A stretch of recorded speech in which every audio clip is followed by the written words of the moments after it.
All right, welcome back, everyone. Thankfully, we started early. We didn't have to wait all the way to 9:45. We're starting here just almost half an hour early. So thankfully, we won't have to wait that full 45 minutes, as we're going to have EnemyGG going off against Drinking Boys in our losers match for the Dota 2 Canada Cup Season 7 Group D. We already know that Digital Chaos is finishing first in the group. The winner of this will go on to play Evernovas to determine second and third, and of course the loser will finish fourth. Top two in the group will be advancing to the playoffs in the winner's bracket. Bottom two advance in the loser's bracket. But before we get into it, first of all, I should introduce myself. I'm Niz. Welcome to the cast, and welcome to NizCast. We've got a draft already well on its way here, so let's catch back up. We got Void and Abaddon banned out by Drinking Boys. Slardar and Doom were the bans for EnemyGG. The picks, Ancient Apparition.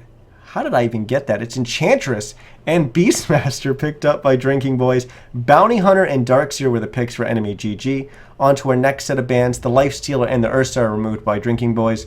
And Puck and Death Prophet were the bans for EnemyGG. So already we're seeing the Enchantress and the Beastmaster, which, you know, we've got the Beastmaster in the off lane. We're already seeing the position 4 kind of greedy jungle coming out from the Enchantress, but we know that that's countered somewhat by the Bounty Hunter. So already we have that kind of clash there between the two, as Disruptor is going to get picked up here by Drinking Boys. 5 seconds. So that'll be the second support for them. EnemyGG have their offlaner with the Darkseer, and like I said, that kind of roaming around position 4 Bounty Hunter. That's going to put some pressure on the Enchantress in the jungle, and maybe a little bit on the mid lane as well. We'll have to wait and see who the mid laners are going to be. But Vengeful Spirit is going to be the position 5 for EnemyGG, as that gets snatched up by them. So good, strong, not only disable, but it's a really... It's an offensive defensive support. So it gives you a lot of offensive potential with the stun, with just the increased damage from the Vengeance Aura, but also the Aurora. I believe that's what it's called. I can never remember. The Wave of Terror. What was it, Aurora and Han? Uh-oh. It might have been Aurora and Han. My mistake, boys. Wave of Terror is going to provide you with even more damage because of the minus armor. So from that side of things, very offensive. Swap can also be used offensively, to swap someone from the enemy team into a vulnerable position. However, that then puts the Vengeful Spirit in potentially a vulnerable position. But we primarily see it used the opposite. So we see it used to swap a teammate who's in a vulnerable position out of that vulnerable position and putting the Vengeful Spirit there instead. So very, very strong defensively like that, but you can see why I kind of consider it an offensive defensive support. Reserve time. But they're going to be... Well, we're going to see how Vengeful Spirit's going to do up against the Juggernaut, as that's going to be the pick for Drinking Boys.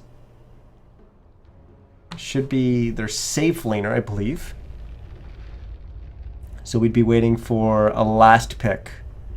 Mid lane for Drinking Boys. As for EnemyGG, what are they going to pick here? Is it going to be their safe lane or is it going to be their mid?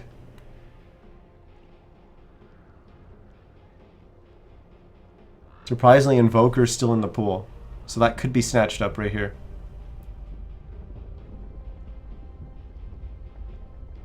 However, after this pick, we do go into a banning phase, so you could even pick up something different. You could pick up the Invoker and then cover it. You could pick up the Queen of Pain and then ban out the Invoker, or anything like that. A lot of options here from EnemyGG, and once again, they're going to go with their Troll Warlord. We saw it not really work for them in their first matchup against Evernovas, but they're going to go back to it. As I don't remember what their mid hero was in that game. Dragon Knight. Oh, that's who it was. It was Dragon Knight, as it's going to get banned by Drinking Boys, so that's not going to be in the pool for EnemyGG.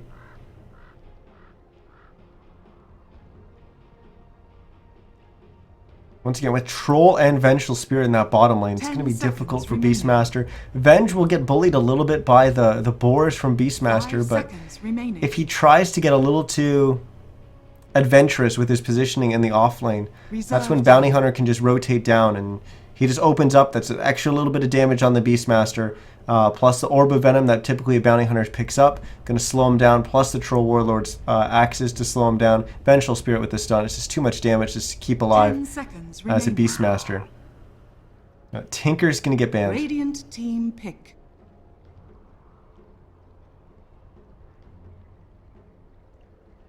Now, EnemyGG with not much reserve time here. Just 9 extra seconds on top of the 13 or so that they have right now. 10 seconds remaining. So who are they going to pick for their safe laner? 5 or for their mid laner, remaining. excuse me. It's going to be the Invoker. Okay. Dire team pick.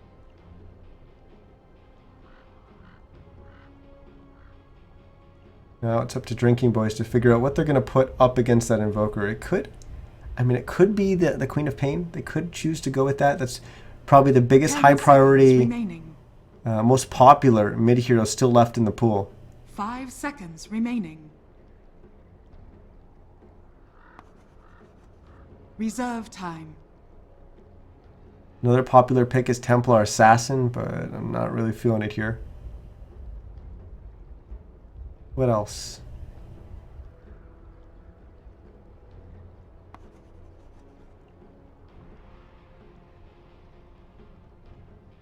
I don't know.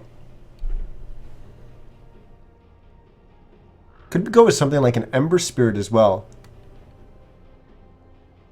Adds on a little bit more damage. It's going to scale a little later into the game. So not everything's on Juggernaut's shoulders.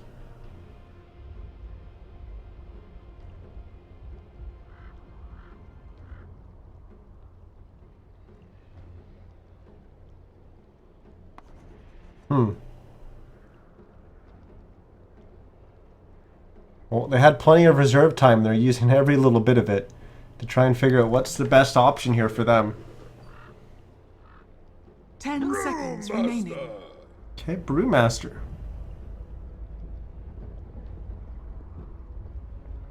Alright. So Brewmaster's going to be able to just kind of get whatever he wants out of the mid lane. Brewmaster just gets that. It's the same thing as Dragon Knight. There's not really much shutting down the Dragon Knights, shutting down the Brewmaster in the mid lane. They just pretty much get what they're going to get. They always come out of the lane roughly in the same kind of position. They don't really dominate their lane. They don't really lose their lane either. So we'll see what they're going to be able to do with that. But it's a rather early oriented Drinking Boys lineup. It really shines in the mid game, but its ability to scale later on into the game, not that strong. But you look at enemies, and theirs isn't fantastic either. Troll Warlord isn't exactly the hardest carry in the game, but there is an Invoker as well. But once again, not the hardest carry in the game. But interesting stuff.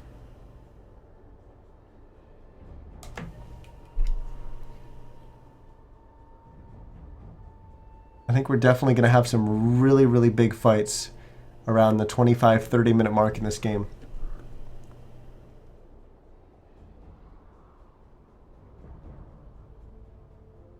So some players just need a second to change their hotkeys.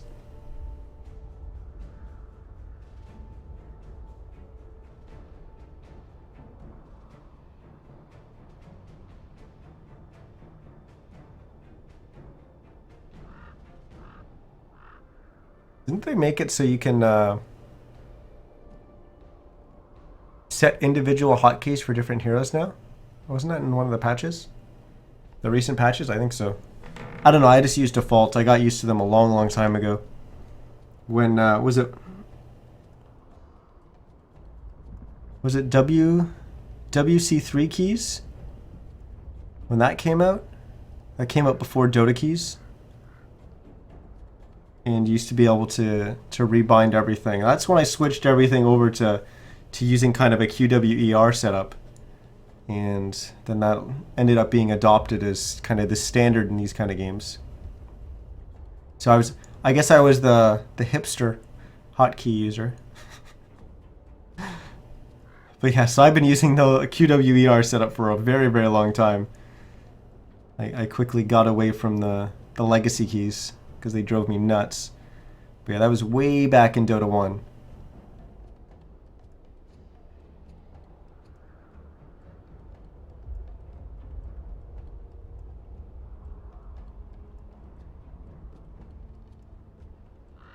Yeah, still waiting here. This has got to be more than just hotkeys.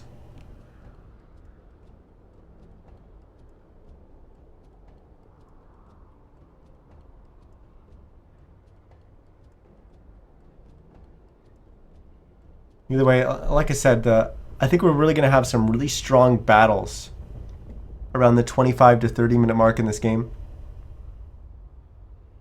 Some of the big keys to look for is going to be what's the Juggernaut going to be able to do when he comes and starts to fight, or if he's just going to pick up a Battle Fury and look to keep farming.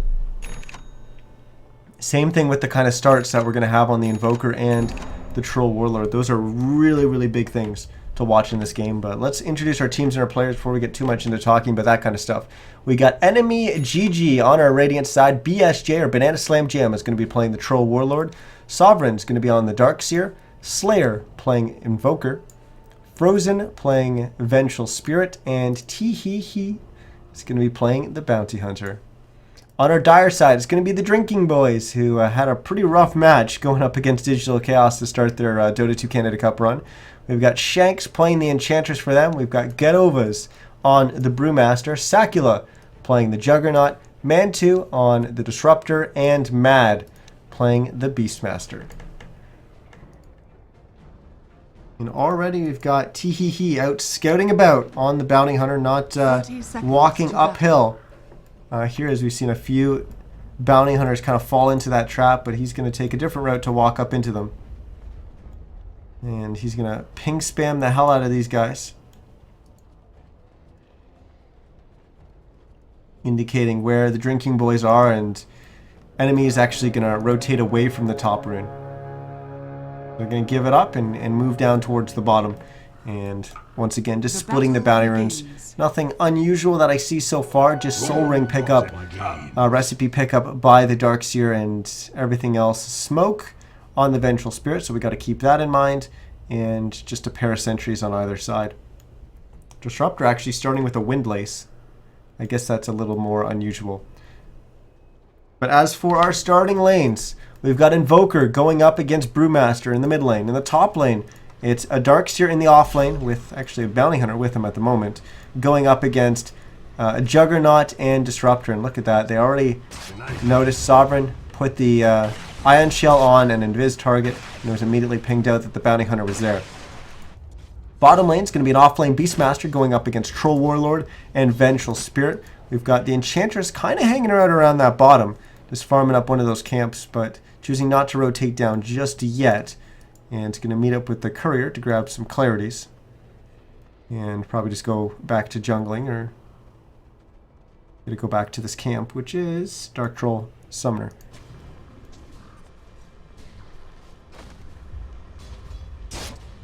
And a battle of Sentry Wards up in the top, trying to protect them from the Bounty Hunter, because once again, that Ion Shell on the Bounty Hunter can make it very, very annoying if you don't have detection.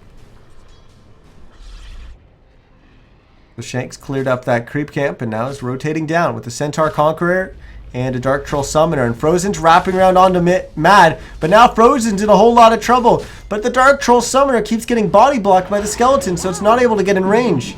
So the net isn't there, and we're actually going to miss our first blood. It's going to be up in the top lane. As Sakula gets that as they drop the Bounty Hunter. I'm guessing, how did they do that? They didn't have level 2 up on the Disruptor, so no kinetic field to lock him down, and no glimpse either. It's just the Thunderstrike. But it looks like Spin and Thunderstrike were enough to kill off that Bounty Hunter. Really unfortunate for Shanks there, not able to get that kill in the bottom lane off that rotation. It was looking promising, but just kept seeing the Dark Troll Summoner just kind of running and stopping, running and stopping, running and stopping as he kept running into his little skeleton minions.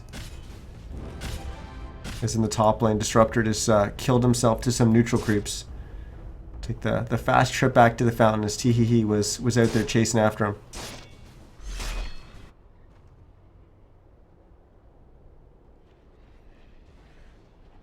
Mid lane, Getovas is leading right now, 14-3 CS compared to the 9-1 from Slayer. We expect that lane to come back a little bit more towards Invoker as it goes on. I like that Drinking Boys have actually put the Enchantress down here, and it's kind of pseudo off-laning with Mad.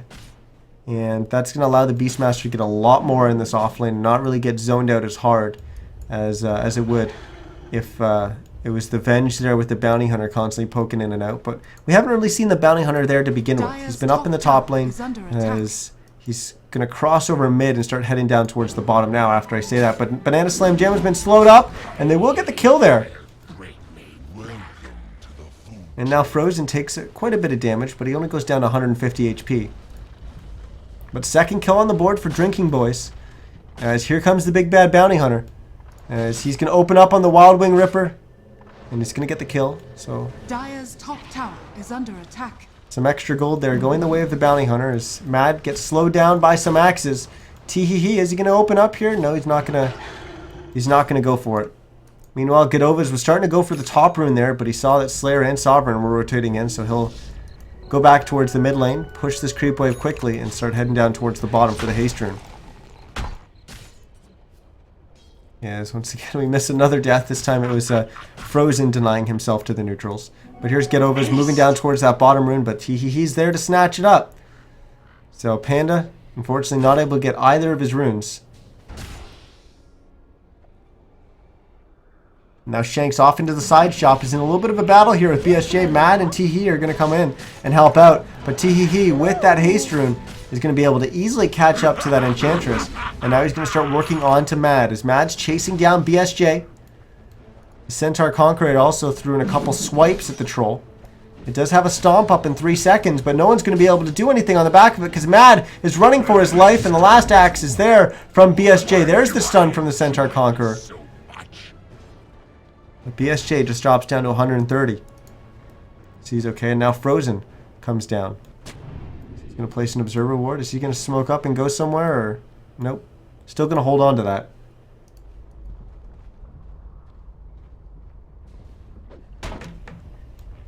Meanwhile, the mid lane is evened out. 25-4 CS for the Brewmaster, 24-2 for the Invoker. So like I said, that lane's starting to come back towards the Invoker.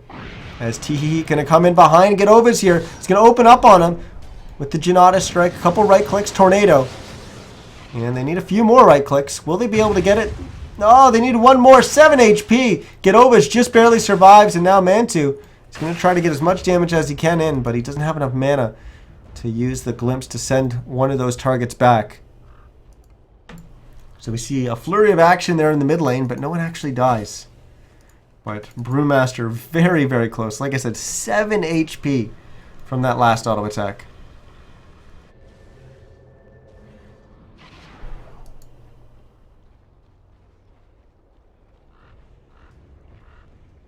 Kind of a reversal of what we normally see there is Gedovas TPs to the mid lane and then uses a bottle charge on Mantu. The free bottle charge that you get because you still have the lingering fountain effect to refill your bottle. Another denial to the neutral creeps.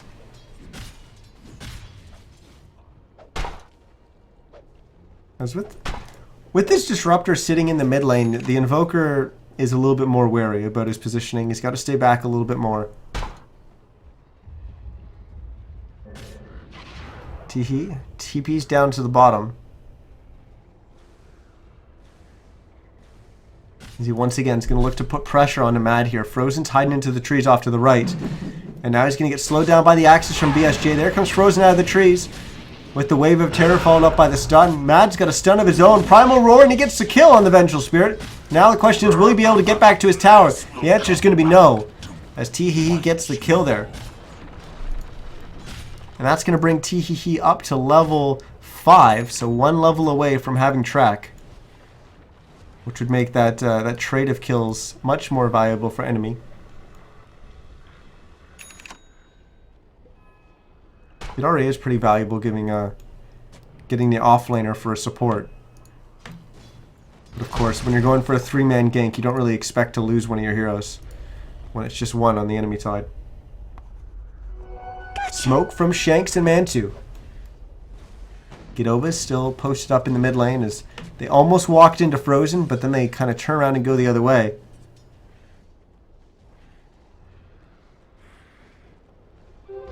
Go down towards the bottom. And there we go. They knew the bounty hunter is going to be there. They used the dust. They're even going to use the glimpse to make sure he doesn't escape. I guess you're mortal then. DKB gets a kill. 4-3 now. As BSJ comes in, just pokes a little bit. Once again, picking up an infused raindrop as we quickly see if anyone else has them. Doesn't look like it. Just Gedovas. But a bunch of wind laces getting picked up as more and more of those new items getting picked up, and I love to see that. I still think, even with the number that we see in this game, that wind lace is probably underused to what we'll actually see it get to. TP from Slayer. Oh, just barely a little short on those axes. Actually, they hit. He had the debuff, so he did actually get hit by them, although they looked a little short. Tornado also catches the Disruptor, but I don't know if they're going to be able to go in there. If they go in there, they're kind of running themselves into a corner. And Mantu's just going to TP. All this space, all this distraction from the boys of DKB has created some space in the mid lane where Gedovas is just farming away. Sakula's still farming up in the top lane, although it's kind of split farm between him and Sovereign. Both actually at pretty comparable CS. Well, I guess not entirely comparable. It's 60 CS on the Juggernaut versus 41 on the Darkseer. But still respectable CS for the Darkseer.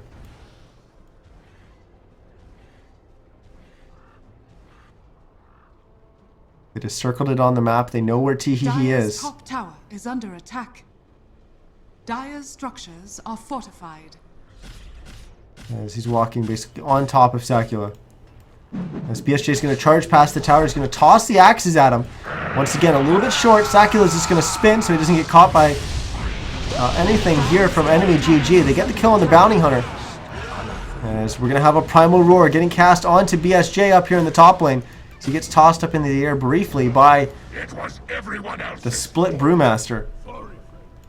Slayer's close by, but he'll make it back towards mid.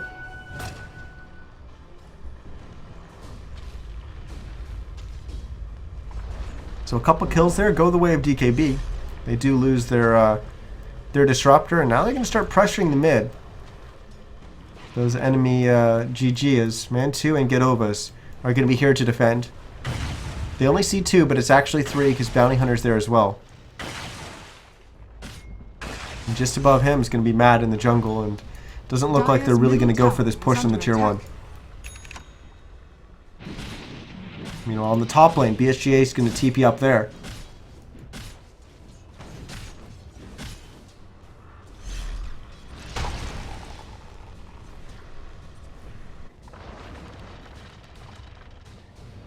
Rosen's working on the bottom tower. Mad's rotating in as well, and looks like a bunch of heroes from DKB are going to start rotating in. As it'll only be a kill on just a lonely support, but kill's a kill, I guess. Either way, they're not going to go for it.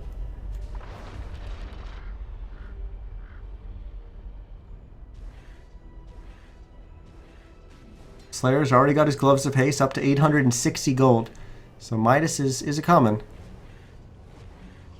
He once again keeps chipping away at that tier 1 tower in the mid lane, and BSJ's doing more than just chipping on the top tier 1 tower, but Sakula throws in one attack to get the deny. There's Gedovas TP'd in, and he's hasted. He's kind of running around, but not actually going to engage. As he just purchases his Blink Dagger, so Brewmaster, look for him to get more active in the coming minutes. There's Mad, up at 1100 gold, almost has his Necrobook recipe to complete level 1 Necrobook. Tornado, EMP, casting the Disruptor. And one more attack will be enough. There it is. Teehee hiding in the trees off to the side. Didn't get the track off on that kill in the mid lane.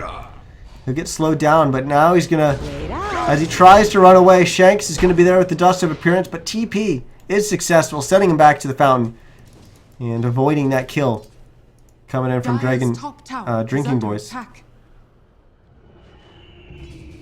Radiant's middle tower is under attack. Shanks starts rotating down towards the bottom. They do have vision of him, or vision of his rotation, because of the track. Meanwhile, BSJ and Frozen are looking like they're going to evacuate the bottom lane here. Not willing to fight against this big rotation from DKB. And most of it was scouted by this Observer Ward as well as the track that showed the Enchantress coming. Ping comes out to the tier 1 tower. Is under attack. Dire's middle tower is under attack. And that ping was from DKB, indicating that there was going to be a split coming out. Radiant's bottom DKB already has 2 heroes here left defending here. So we're going to have a deny on this Observer Ward. But the bottom tier 1 tower is already done, and here comes DKB. They're already rotating Shanks and Mad up. And EnemyGG is backed away. Glimpse going to send back the Bounty Hunter. Kinetic Field is going to be a little bit off the mark. Tornado is going to come in, just going to catch the Disruptor. But is that enough for the Bounty Hunter to get away? It looks like it. Asakula comes in. He doesn't have vision of Teehee anymore. He'll go and meet up with his team in the mid. Now they're just going to pressure another tower. They're going to go for this tier 1. As EnemyGG has moved a couple heroes up towards the top, they just have the one in the middle of BSJ. Radiant structures are fortified. Glyph going to delay them slightly, but it's already down to half, now a third, now a quarter. And tier 1 tower down. Radiant's middle tower. So good movements from the Drinking Boys so far early on. Taking a lot of towers, just kind of snowballing off that tower gold. And EnemyGG are kind of going for trades, or at least that's what they're indicating with their movements, but they haven't really been able to get towers. So we're now working on the tier 2 in the top, but their tier 2 in the mid is going to go down first.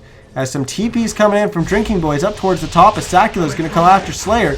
He gets the spin, so he doesn't get any of his mana burn. But Slayer would drop into the QQ walk, and he'll be able to get away. So neither tier 2 goes down, but the EnemyGG tier 2 taking quite a bit more damage. What about the bottom? Bottom tier 1's down to 256 HP. It's going to get a little bit lower because the catapult throws in an extra shot. Oh man, 2 very, very low. Sunstrike not going to land.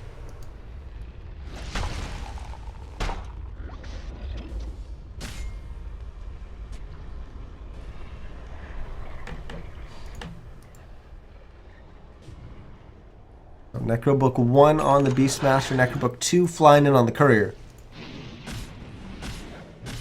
Of course, once he gets that up to Necro 3, it's going to make the Bounty Hunter's life a little bit harder.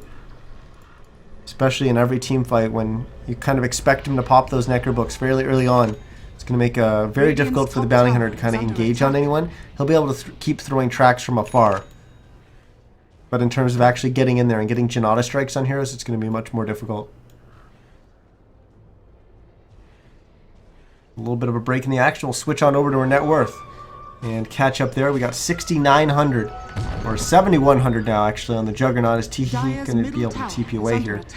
So he's our leader. Then behind him is going to be our Invoker, sitting at 6.2. 5.7 for the Beastmaster, then 5.3 for both the Troll Warlord and the Darkseer, and then 4.8 for the Panda.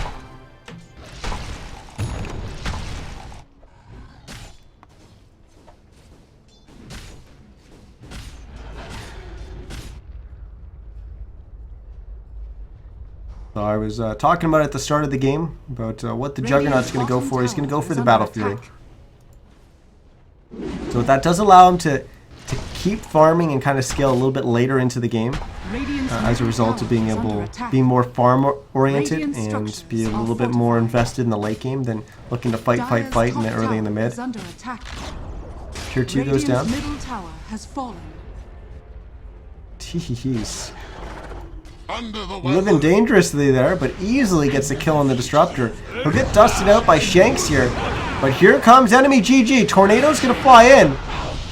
But Teehee goes down there, and we're going to have a buyback into the game from the Bounty Hunter Sacula with his first Omni Slash of the game. He's going to find one. It's going to be the Vengeful Spirit. Nice wall vacuum. Going to bring back a few heroes, but it's going to cost Sovereign his life. His BSJ's now on the run. 600 HP, 400, 300, 130, 0. As he is dead. And 3 heroes die on the side of EnemyGG. It's actually 4 because they had a buyback on the Bounty Hunter. There was 1 dead on the side of Drinking Boys, but he's already respawned. Either way, but a 1,800, almost 1,900 gold swing in Drinking Boys' favors. Now they're going to go for Roche.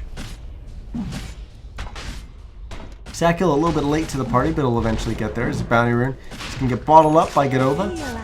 It'll help him get his mana pool back up. There's that Necrobook 3 that we were talking about. Just comes in and delivers it to Mad.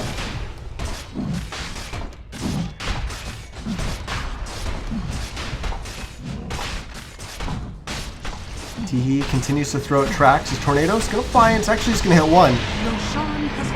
But there goes Roche. He just picked up my Sacula. Nice Static Storm Kinetic Field. Glimpse even going to bring back Slayer, who then gets swapped out by Frozen. But a lot of heroes here on EnemyGG losing a lot of HP as Frozen, very, very low on HP. They're actually going to switch off him, go to Slayer instead. But now BSJ is in the center of everything, because he's the new focus target from DKB. And Venge goes down off to the side. BSJ still somehow alive. Eventually he goes down. As we have a respawn from Sacula, Shanks dies as well. Sovereign now trying to run away. Surge going to give him a brief boost of speed to help him escape. It may have just been enough. Do they have any detection for Teehee? They do have dust on Mantu. But when it's all said and done, they're not going to use it. And Teehee's going to get out of there safely. But that Aegis gets used very, very early. But it did allow them to get an extra kill. And I don't know how. But BSJ stayed alive so long in that fight. He was right in the middle of everything. And DKB just all kind of turned and started fighting him. And he just stayed alive. I guess there was a lot of misses from the spinning axes. But he actually ended up getting the kill on Sacula, forcing out that Aegis. It was close, but BSJ and Frozen. And I believe they're the only ones, yeah. Teehee's getting chased by Sacula, Mad, and Shanks. And even Gedova's, who's how many blades am I holding? Invis right, or smoked right now. But look at this. EnemyGG is actually and just over, maybe what, 4,300 net worth lead there for Drinking Boys. They've been ahead for most of the game here. XP's approaching the 3,000 XP mark for them. As we have a smoke here from EnemyGG. BSJ and Frozen. And I believe they're the only ones, yeah. Teehee's getting chased by Sacula, Mad, and Shanks.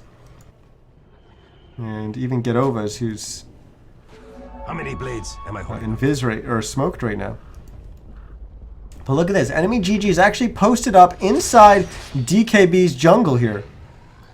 And now they've got the high ground advantage. They're going to engage onto the Juggernaut, but they're going to get flanked from all angles because of when they chose to engage there. We've got the Vengeful Spirit with the swap, but not going to allow Frozen to get away from there. Slayer's going to try to TP away. It's going to get cancelled by the Primal Roar. BSJ works on the tier 1 in the mid. He'll get it. But TP's in from Sacula and Mad. Does BSJ TP's? Will he be able to do so? Omni Slash. But he's okay. 300 HP. He gets back to Fountain. 2,100 gold on Sovereign. As I'm guessing he's saving for Blink.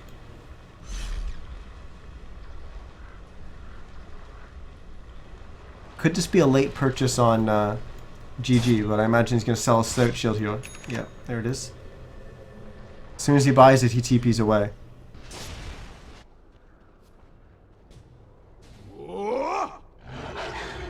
So let's take a quick jump around at everyone. Who's got what? We've got the Ogre Club on the Enchantress. Blink and Midas still just for the Brewmaster. Not much else. BSJ's got an Ogre Club as well. He's just sticking with the Morbid Mask, not upgrading to a Helm of the Dom yet. Frozen almost has a 4-staff. So doing significantly better, I'd say, than the Disruptor, although the net worth doesn't really show much difference there between the two. Of course, we just saw the Blink Dagger get picked up by the Darkseer. Bounty Hunter's got Buckler. So working towards his mech, but still a long way out from completing it. Jug with Yasha, and look at this, Blade of Alacrity and Robe of the Magi. It's going to be a Diffusal for the Juggernaut as Aghanim Scepter gets completed by Invoker. Radiant's top tower is under attack. BSJ gets an eye off on the top tier 1 tower. It was just one boar left as Mad and one of the other boars had backed away, but the one that sacrificed himself for the tower didn't get his job done.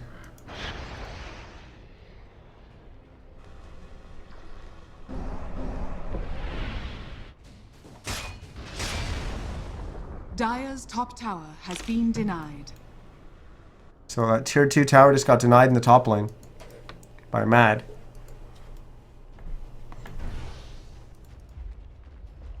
So we're kind of approaching that point in the game that I was talking about where we're going to maybe see some big team fights. 25 to 30 minutes in, around then, we're probably going to see a really, really big team fight. Because right now we've just kind of seen little scrappy fights. We haven't really seen a full-on engage.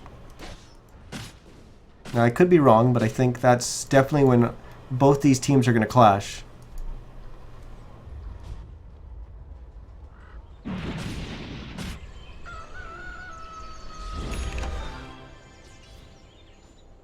For now, at least, they're kind of keeping their distance.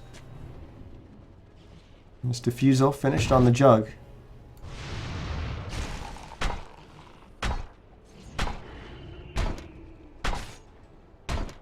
Point booster on Gatovas as he's going to start working towards the Aghanims. Meanwhile, Teehee will continue to scout forward. Trying to see if he can just keep throwing out tracks on different heroes here.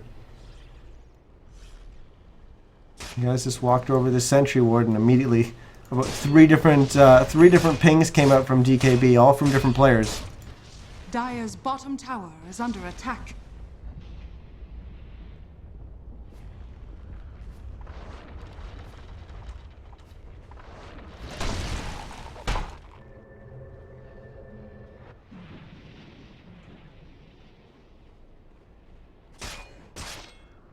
Well, 25-minute mark is hit. Now this is when they have to fight, so I look good. I'm joking. Although I'd like to see it. It's getting a little stale at this point in the game right now. We've kind of been a little stagnant for the last 5 or so minutes. It's kind of leveled out there. But still what is that, 6k gold lead for Drinking Boys, and XP is actually very, very close to 7,500.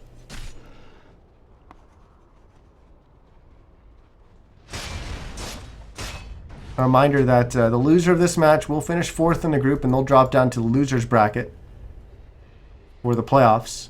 And the winner of this will go on to our 5th and final match up against Evernovas to determine which one starts in the upper bracket and which one starts in the lower bracket for the group.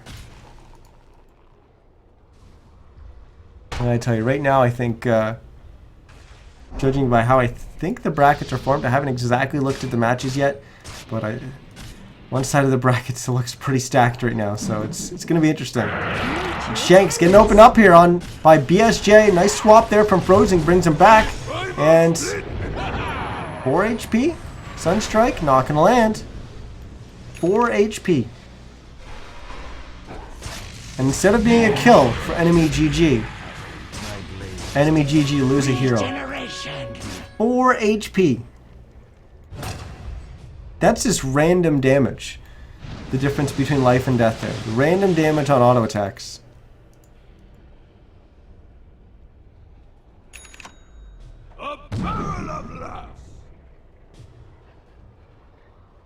I'm seeing a BSJ Failfish in the chat. He did turn away a little early there. He could have easily thrown in another attack. His fast move speed isn't really touched by Untouchable. As Mantu will drop down a Static Storm Kinetic Field. As they will just barely get the kill there as Getovas comes in, smacks him with his whatever that weapon's called.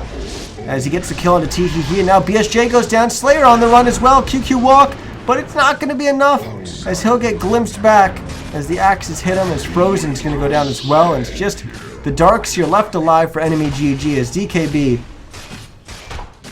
sees a little bit of an opening there and just pounces, and there's one of the big fights that we're going to see. And now buybacks coming in from EnemyGG.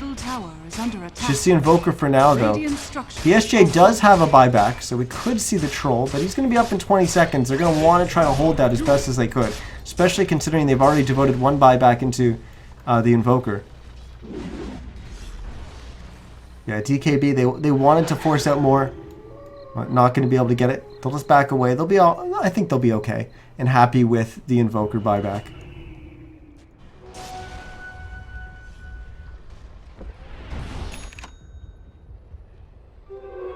Be seeing me around.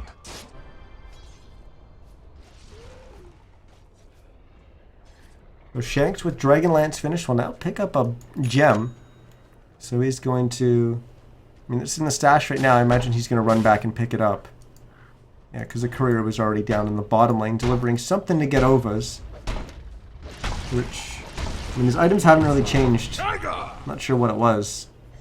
But either way, now he's going to pick up Staff of Wizardry and an Ogre Club. Just needs a Blade of Alacrity. Is Sunstrike going to come into Roche Pit? There was a hero from DKB in there, so both teams now definitely know that Roche is available.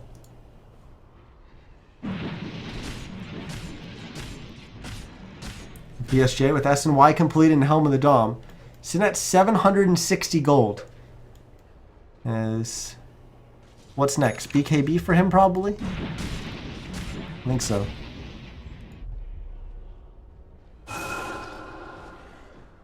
Been a while since Slayer added on anything. He's had that Aghanim Scepter for a while. He's up to 2,000 gold. As, what the heck am I looking at? It's not at the action. As Teehee dies just outside Roche Pit, and that's an opening for DKB to go for it. BSJ was starting to move towards there. But now he'll go down and pick up TP, and he'll TP back towards mid lane.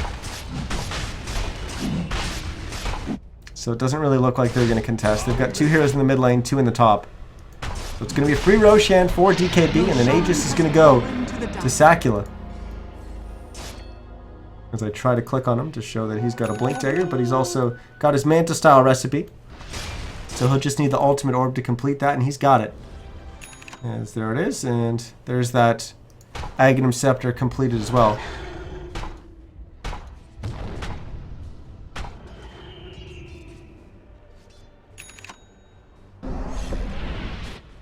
Those items will get delivered, and now EnemyGG, which had a little bit more of an aggressive positioning there, will just back away. They're not, especially judging by how the last fight went, I don't think they feel like fighting right now. Tower is under attack.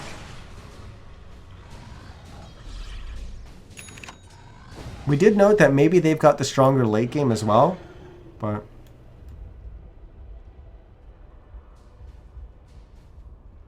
I don't know. DKB definitely has control over the map right now. So that whole idea of, you know, maybe they've got a little stronger late game doesn't really matter unless you get there. You've got to be able to farm space on the map to be able to get to your late game, because it's weird. I almost see it as there's three different late games. There's the game-reaching late game, which I think is indicated by how the teams are playing and what's going on the map. Obviously, early game, laning stage. Mid game, you start rotating away from those lanes. Late game, everyone's kind of grouped as five. You're never off by yourself, for the most part. I realize Dota's not like that. You can see how many people are spread out right now. But yeah, you typically group together. You don't really see many ganks or anything like that. That's how you pretty much know the difference between mid and late game. It's just more full 5-man or even 4 protect 1 kind of strategy. Movements like that where the 5th is going to be jumping in. So that's one kind of late game. And then the other 2 late games are each team's individual late games. Because if your levels and your items aren't really in line with what's typically associated with late game, you're not late game. A PA with no items It doesn't matter if it's 20 minutes in or 60 minutes in. If the PA has no items, it doesn't matter. The PA is not going to be strong late game. You need these. You need the items. So the PA's late game hasn't really come online yet because it doesn't have the items. So in terms of that team and that PA, they're not late game yet. That's a nice engage here coming in from behind is DKB. They're going to get a pick off onto Frozen. We've got more TPs as well as Gedovas and Mantu are going to find a catch here onto Teehee. The Glimpse sending back that Bounty Hunter. It's another 2 quick kills going the way of DKB. Dire's top tower is under attack.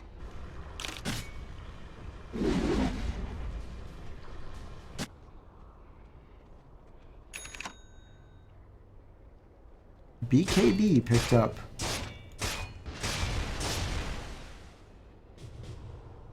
Alright, so Slayer's going to add that on. What about BSJ? Has he shown anything? He went Blink Dagger. We're still not going for that BKB.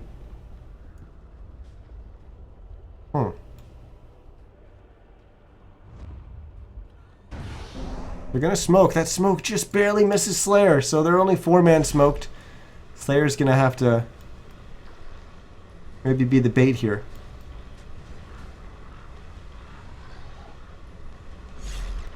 Where are they going to go? Teehee is not even leading the way for them. BSJ is he's charging forward. He's got a Blink Dagger as well, so he's getting way ahead of his team. By the way, he's going to jump on top of Mad, and he's going to engage on him. Radiant's bottom tower has fallen. We have DKB down in the bottom as Frozen's going to swat Mad back and out of the Sunstrike. Either way, I'll swap him right back to him. We had a push down in the bottom lane. DKB gets that bottom tier 2, and now they're working on the tier 3. The tier 3 already down to half HP, but Glyph's going to get used, and a bunch of TPs come back from enemy as they're going to send back DKB and force them to retreat. Still have quite some time until Roche is back up. Still even have the Aegis up on the Jug. I actually forgot about that. Dire's structures are fortified. BSJ is going to actually farm DKB's jungle here, and ooh, Sakula was rotating up. Then he turns around and just goes back to farm mid lane, and BSJ kind of gets away with that one. There's that Aegis getting consumed. Or expiring, I guess.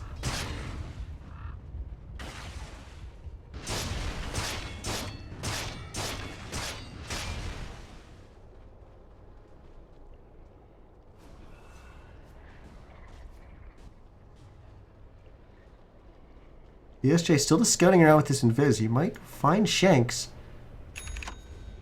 He gonna be able to kill the Enchanters? I think he can.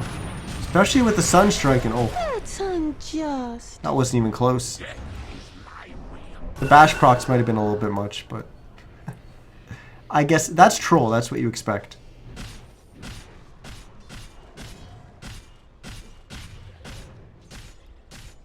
Gem on the Bounty Hunter. So he won't be walking into any kind of stray sentry wards unless he's kind of going uphill. At least you hope you wouldn't be. A gift from the tempest of battle. Butterfly picked up by the Jug. As I'm going to bring up the items on the screen now so you guys can quickly cycle through them if you're just joining us. But, we still are keeping tabs on BSJ's money. So he's at 3.5k and this has to be a BKB. It has to be.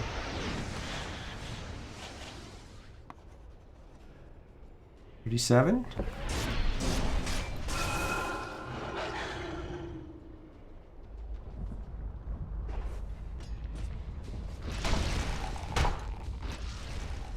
And here comes DKB.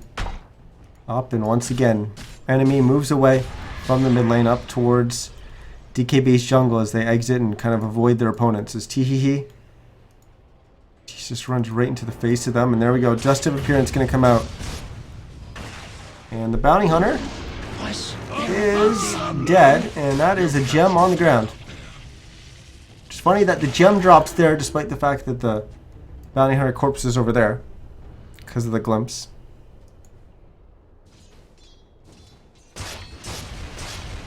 But it is just a kill on the Bounty Hunter. 3 of them down in the mid lane. They got 2 kind of back defending the base. Are they going to push here? They haven't backed yet. Oh, Shank's going to run right into BSJ. Sunstrike going to come in. But it's not going to be on the mark because Shanks wasn't bashed. Either way, tier 3 tower's dead, so I guess space created there by Shanks. Now they're working on the melee racks. Slayer trying his best to defend here as EMP Slayer's just, or Sakula is just going to eat it after spinning there. Swap going to send him back. Sovereign lays down the wall. It's just going to get used on him and the Panda. Sakula is standing there in the middle. He's just going to go down. But they did get the melee rack, so I guess still a win for them. As the Panda Brew split. We'll try to run away. Glimpse going to send back Tee-hee-hee. Sunstrike will land on the Disruptor. As he's going to try to TP away. Kinetic Field will get him enough time to do so. And get all of his TPs out as well in the mid lane. Is Mad. Gets a kill with his summons there onto the Darkseer that he just Primal Roared. And it looks like he's going to escape as well. So he's not going to lose the gem. He's going to get away from there. And this doesn't show us everything, but it is essentially a 1-for-1. As Sunstrike going to scout into Roche Pit. We can already see it's going to be a long Roche respawn.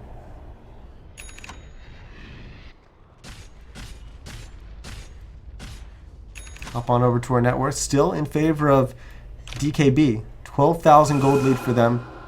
About 12,000 XP lead as well. But Gedolvish jumps on in with the Shiva's Guard prop. Proct is...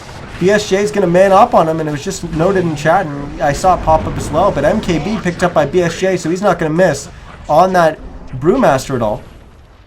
Because now Shanks gets stunned up, and... Will we get the kill onto him? No. The Enchantress still manages to get away again.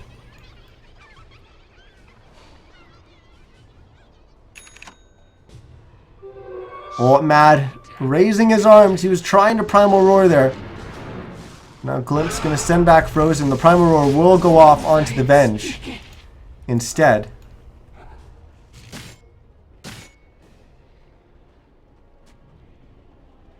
Yeah, let's talk a little bit about this Troll Warlord. MKB. I guess you've got the Brewmaster to worry about with the Drunken Haze. As I completely missed a kill there, but BSJ running into Disruptor and getting a kill. But you've got the Drunken Haze to worry about. So you've got MKB that's kind of countering that. Plus the Juggernaut's picked up a Butterfly, so you've got that to counter as well. Besides that, there's nothing else that MKB is really going to pierce through, but still, like... It's been pointed out, it's the difference between being a glass cannon. Yeah, you're doing a lot of damage to these targets, but you're not tanky enough to survive. Maybe I'm just severely misjudging that, but... I don't know, I see BKB being very, very valuable at this point in the game. Now, there is effectively an advantage of buying the MKB, then going BKB rather than the other way around. In that, the later and later you get into the game, the more important BKB charges are. So, the first initial charge of BKB, that 10-second BKB charge, is going to be much more valuable if he gets it now than if he had gotten it and used it in that last fight. So maybe he's just trying to put that off, sensing that the game's not really that close to ending. I don't know. We've got one Rax down in the mid lane. And this Roche is going to be a big one. It's the third Roche of the game. We've got Cheese on board. As there's a scan used here by DKB. Going to scout out enemy, and they're going to move into Roche Pit, and they have no idea.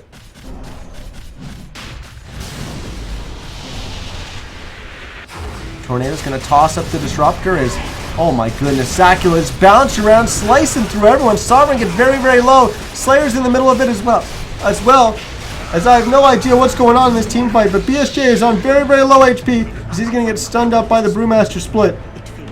100 HP Sakula.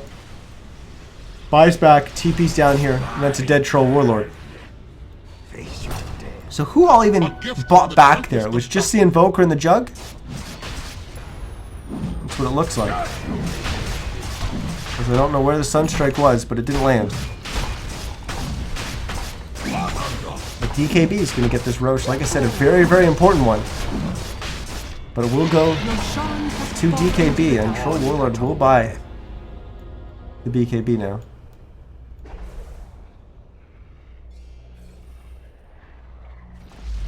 Yeah, there we go. Someone's going to pick up the gem. So BSJ will have the BKB for the next fight, but I feel like that was the fight that it needed to be. That was the big fight at this point in the game.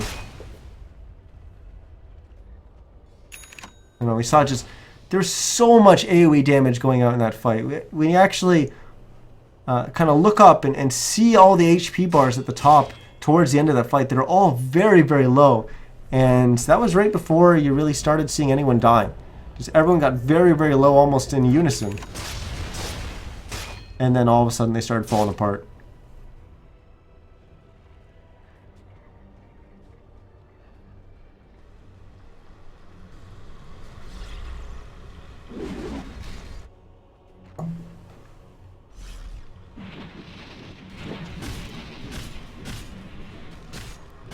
So what's the answer here?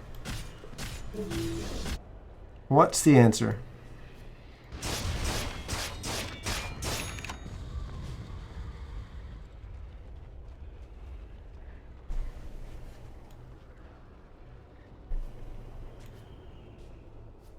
I don't know. I think this jug may just be too big. I think the jug may just be too big. His Omni Slash just chewed through a whole bunch of targets. He didn't get any actual kills with it, I don't think.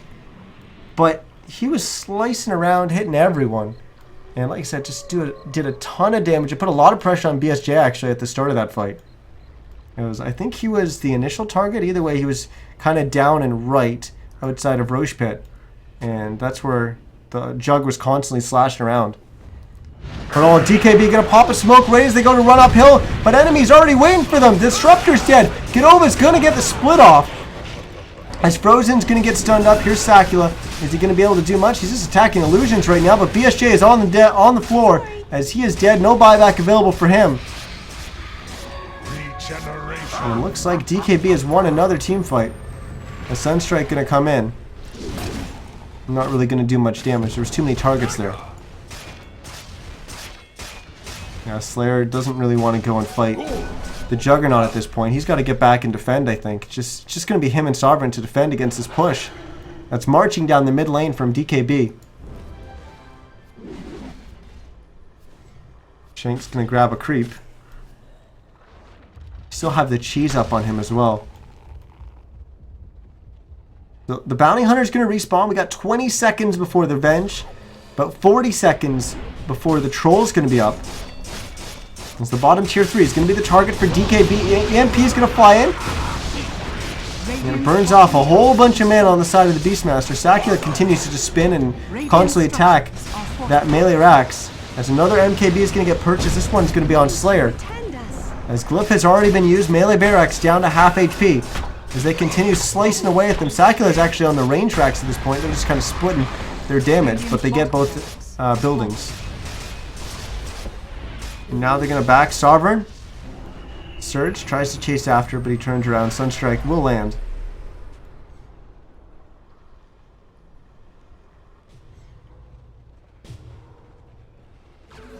Illusion.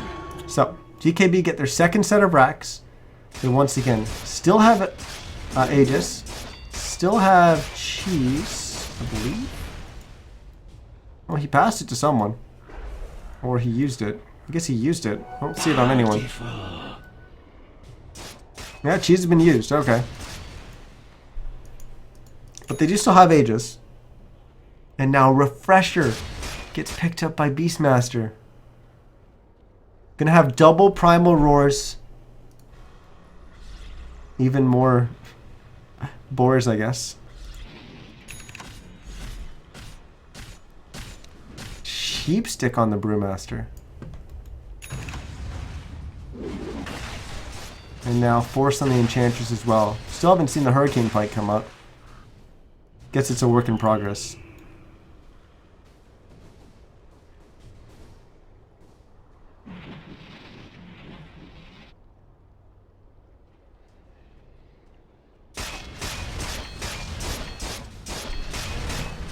So we're 47 minutes into this one. There goes the Aegis, gets reclaimed by Roche once again. Another 5 minutes before we're going to have Roche.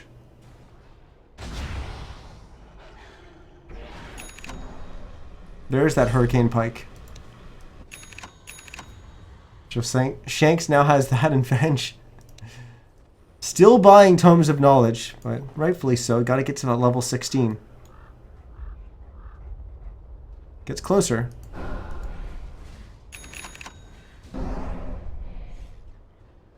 Take a quick run through our BKB. So we got 6 seconds left, or 6-second BKB on Slayer. BSJ's, his is still at 9. He's got the 1 charge so far. I don't think we've got any more BKBs.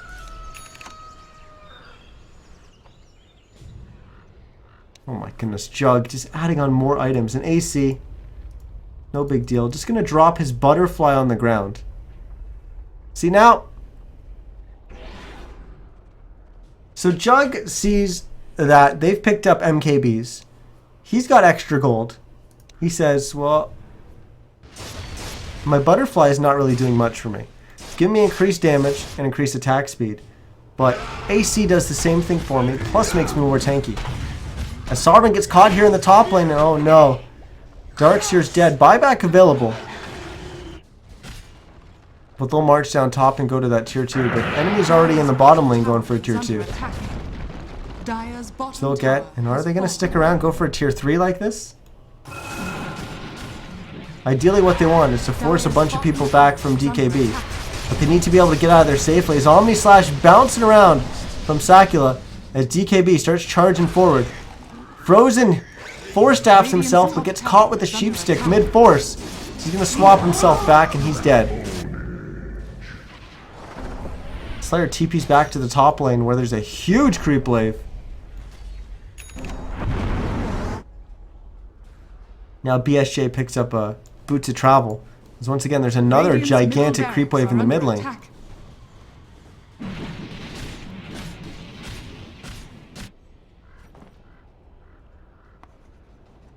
Now Sakula drops his Diffusal Blade on the ground, which... Courier? Oh, okay. He just straight up sold his butterfly. Radiant's middle barracks are under attack. Huh?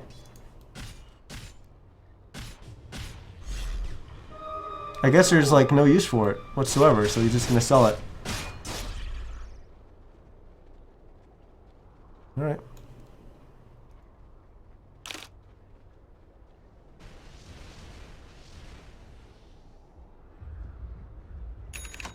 That's a rich courier. Phase boots and 2 mystic staffs. One's for Sovereign, one's for Slayer. As I'm guessing, probably both are working towards sheeps. But here we go, DKB. They're all positioned up in the top. This tier 2 is going to go down with pretty much no effort. Radiant's top tower. Meanwhile, Getova's hanging out in the mid lane. He needs to get over to the top lane. So here we go. We got a smoke from enemy trying to enhance their positioning here for the engage. We've got a bunch of heroes from DKB up on the high ground. But the tier 3 losing a lot of HP. And there it goes down. Here's the engage. Need to keep eyes on Sovereign. His wall vacuum is going to be absolutely gigantic if EnemyGG want to have any chance in holding here. As Sheep's going to sheep up Getovas, but he's going to come out of it pretty quickly. His Mantu is also going to get caught in the wall vacuum. BSJ charges forward, BKB, but now he's just going to go in full retreat mode. Meanwhile, off onto the right-hand side, Sakula was slashing away at the Bounty Hunter as Slayer's getting chased down by some Brewmaster minions for splits. But the top melee Rax is down. Range Rax is maybe soon to follow, but EnemyGG, they're going to put up a real strong fight here. They're going to go forward. They're going to go on to Getovas as he's going to get vacuumed back. They try to bring him down. They do, but BSJ dies just a little bit off screen above us as Slayer will just barely toss Shanks up in the air, saving his life, but also securing the kill onto Shanks as BSJ starts chasing after Sakula. The battle of the 2 late game carries here, and a Blink Dagger up will get Sakula out of there.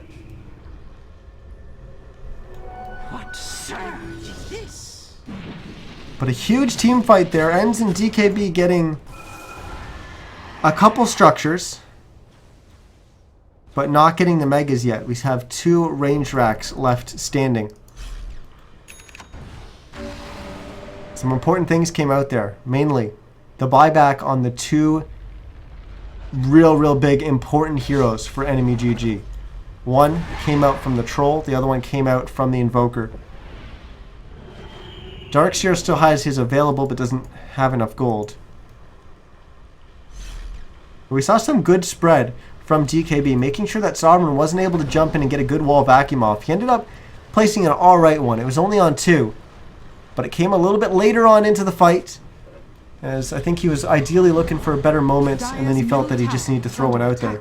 And look at this, they've caught the Disruptor with the Sheep. He's going to turn around, huge Static Storm kinetic field, going to trap BSJ. And like I said, he has no buyback, and he's getting very low. He's dead, and he's dead for 120 seconds. And GG's going to get called as EnemyGG. They went for it. They knew that if they had a chance, it was at that moment, and it was only a slight window. They went for it, and it just didn't happen, as players are going to disconnect from the game. They can't wait for the throne to fall.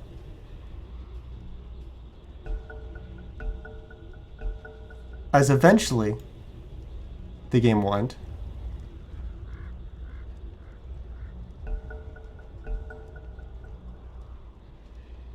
Okay. Players can't just wait for it to end.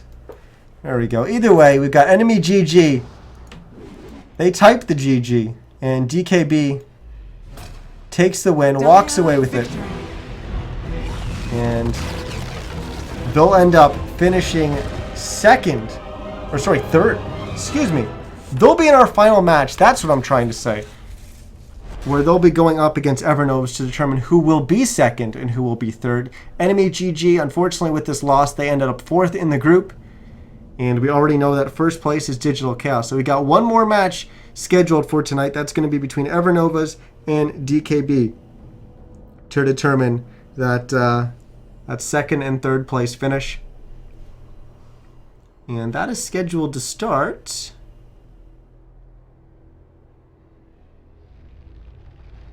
in half an hour, I think. Yeah, 30 minutes time from now. Right at 11 o'clock, that's scheduled to start. But once again, this match started about half an hour early. So I don't know when that match is going to start. Hopefully sooner rather than later, so we don't have to wait a full 30 minutes. But either way, guys, I was Niz. Thanks so much for joining me for the cast, as we're going to have one more game to close out the night tonight between Drinking Boys and Evernovas. So don't miss that. We'll be back in sometime between now and 30 minutes. I'm not sure. It's not up to me. It's up to the organizers. But either way, we're gonna throw it to some music in the meantime, and we'll see you again for that game 5.